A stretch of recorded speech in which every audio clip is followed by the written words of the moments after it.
time for In the Zone with T-Pain, where we look at everything the real way.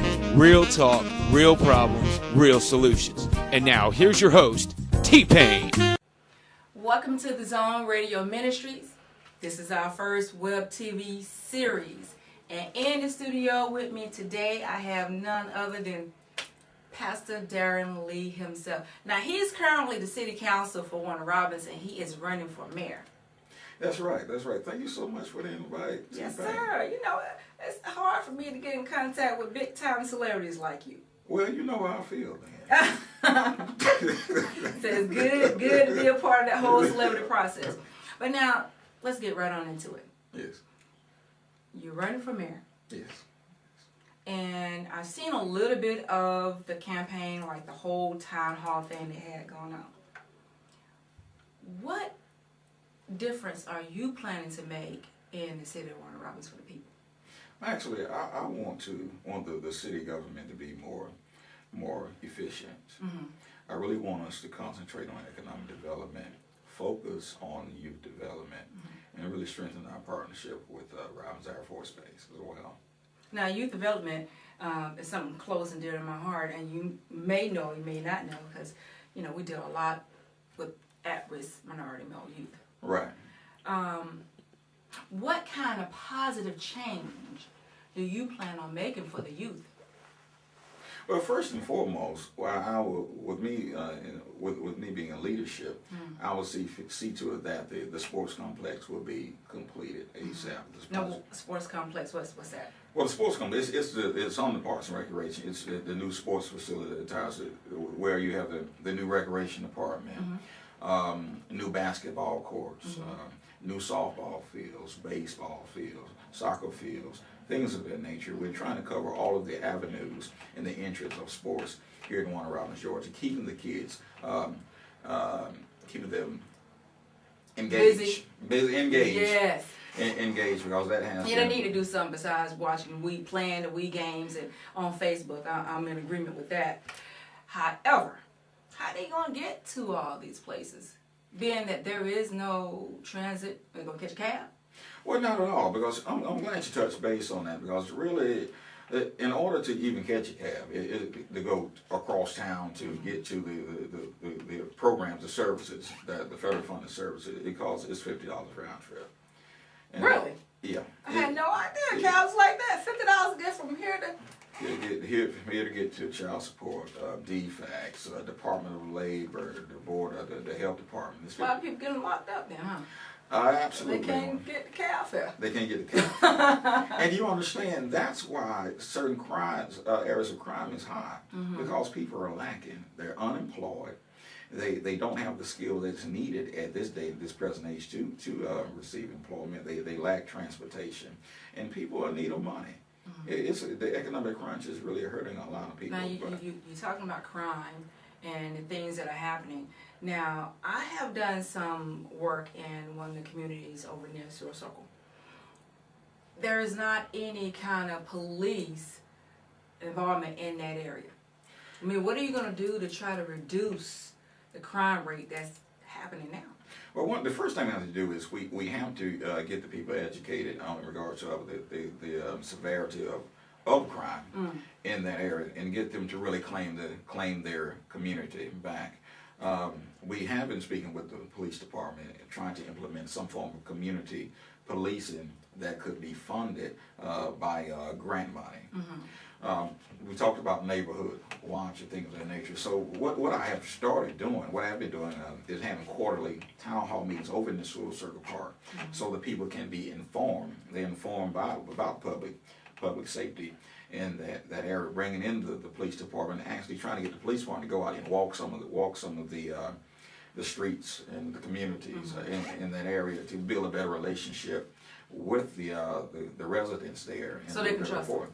So they can trust them. So if the presence of crime is seen and is reported, that will address some of the crime that begins to decrease. But also, trying to have community policing where there will always be a presence of police. Some police actually living there in the community, and also driving more on some of the community roads, just some of the main thoroughfares, but actually being seen and more seen in the community. Now, do you think that some of the people would take that as a offense rather than a help? Well, some would. But if you're living within the law, it shouldn't be a problem. You feel as though you feel as though you're being protected. Now, if you live outside of the law, yes, they are affecting what you're trying to do. So you would have a problem with the police presence. But they are here to serve and protect. And they need to, and that needs to be carried out for all the citizens, regardless of what is going on in the community. The police need to be there to serve and protect, and be welcome and allowed to serve and protect. Well, now, going back to youth development, I'm going to tie that in if you don't mind, because in policing in the areas, some of the youth will be able to go to, they have a little center there, they'll be able to go to that center. Well, actually, let's touch base on that. Well, now the Boys and Girls Club, Central Georgia, they have moved into the Tolliver building at Sioux Circle Park. And they are in operation there Monday through Friday and on the weekends with other programs. So they will go hand in hand? It goes hand in hand because the problem is the youth, they're not engaged because we don't have any programs really available for them. We don't have facilities for them to be engaged with the sports, because this really is an area, it's a mecca of world-class athletes in all areas: football, basketball, track and field, volleyball, soccer, things of that nature. But we don't have facilities for all youth. Okay. Now I'm going to ask a question. I'm going to play the devil's advocate just for a second. Because when we talk about youth development and the area of time that we're talking, some of your constituents might say, hey, he's only thinking about black people. How would you get them to understand that with youth development, it is a whole person concept? But actually, it addresses all of the youth. One thing you must understand that we do follow baseball a lot. We've had world-class Little League teams and softball teams that has a great following by the parents. It is costly, and you have certain parents who can afford to pay the money to make sure that and support those programs. All children are not; they don't have that same support financially. So we have to do our part as a city to provide those facilities and support those programs fiscally, and let them know that the outcome will be greater because you're addressing their athletic ability. You're keeping them engaged, and once the kids are engaged, crime will go down. Plus, they're being showcased for the whole world to see. And when that's done, you have other universities, they're coming in, and they will capitalize by really investing in great talent. Okay, and see, then that is actually going to help the community as far as economics goes. Right, it helps the community economically because now the other people want to see Warner Robins. Okay, well, this city is producing great athletes. What else do they have to offer there? You have corporations looking there. You have people. You have CEOs who would want their children to want to be a part of Warner Robins, and they probably would move a corporation to this area just so their children and their co-workers' children could take advantage of the school system and the Because program. we need more money outside of splosh money. We do. We need other revenue streams other than Robins Air Force Base. There's nothing wrong with Robins Air Force Base. It's one of the most powerful economic engines in this area. But you have to think outside of the box. You have to think outside of the box.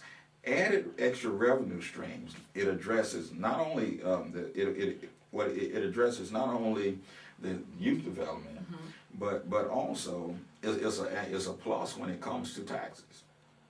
Property taxes go down. Like for my taxes, property wise. Yeah, and the intention is we want to have enough revenue streams where we won't possibly have a millage rate, just like Thomasville.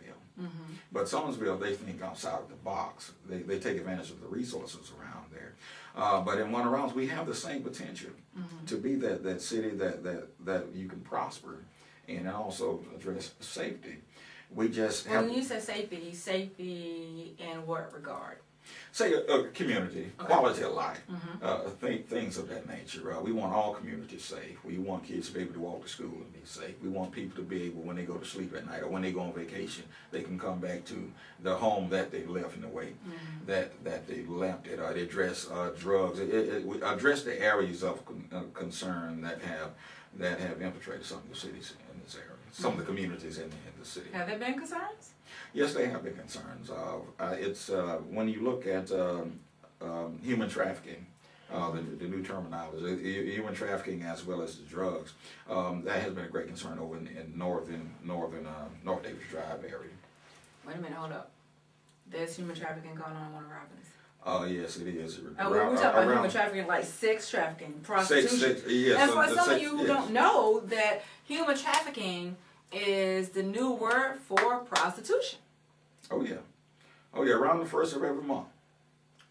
Really? First of every month, it's real heavy. A lot of arrests, but as soon as they get out, they're back on the streets. Drugs and human trafficking, sex trafficking, it's growing in that area. And I was completely unaware of that. Oh yeah, and the reason why we have to address some of those blighted areas for so long.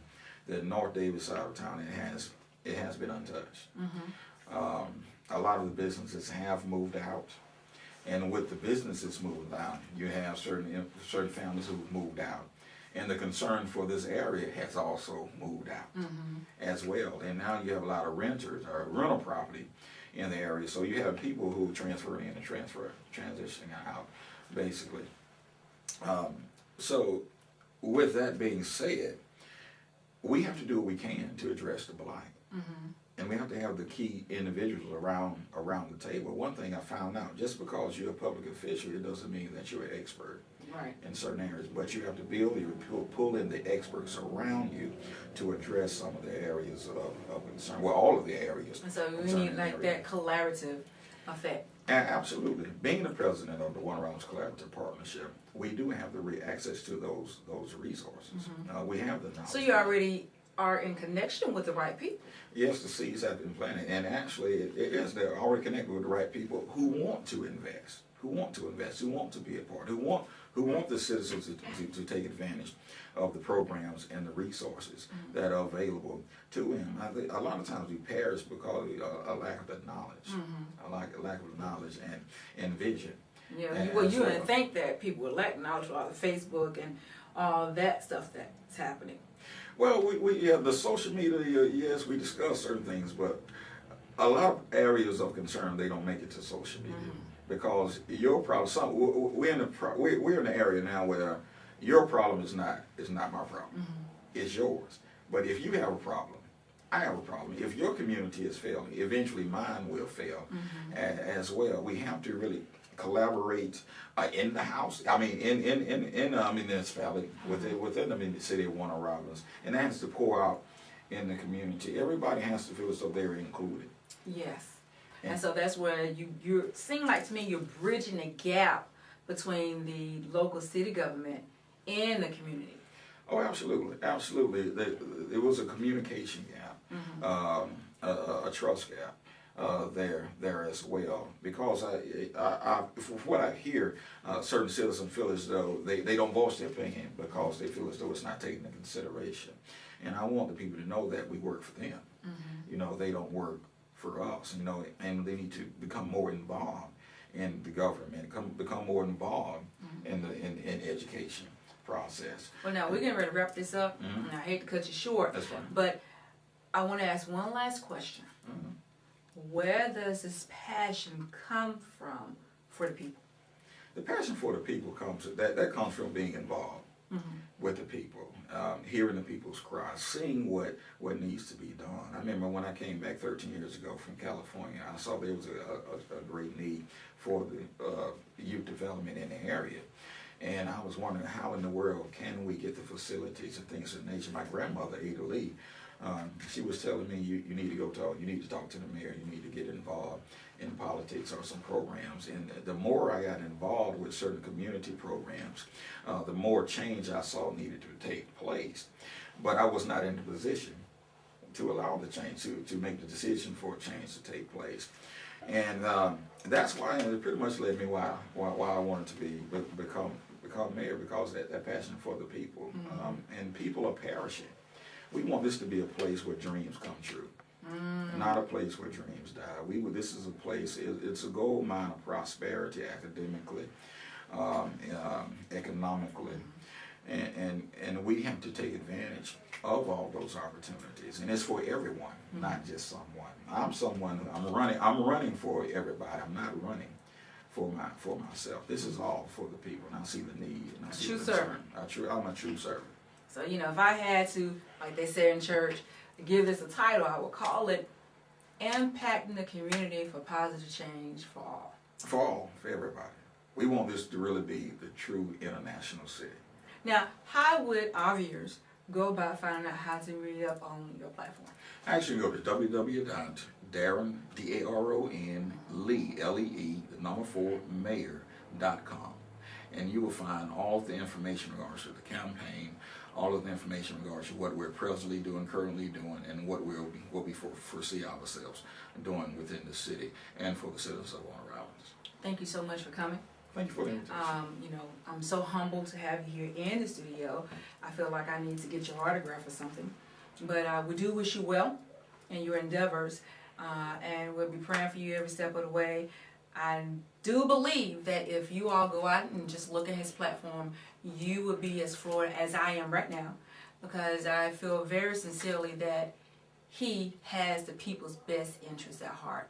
This is T-Pain. You all know you've been in the zone. And until next time, be blessed.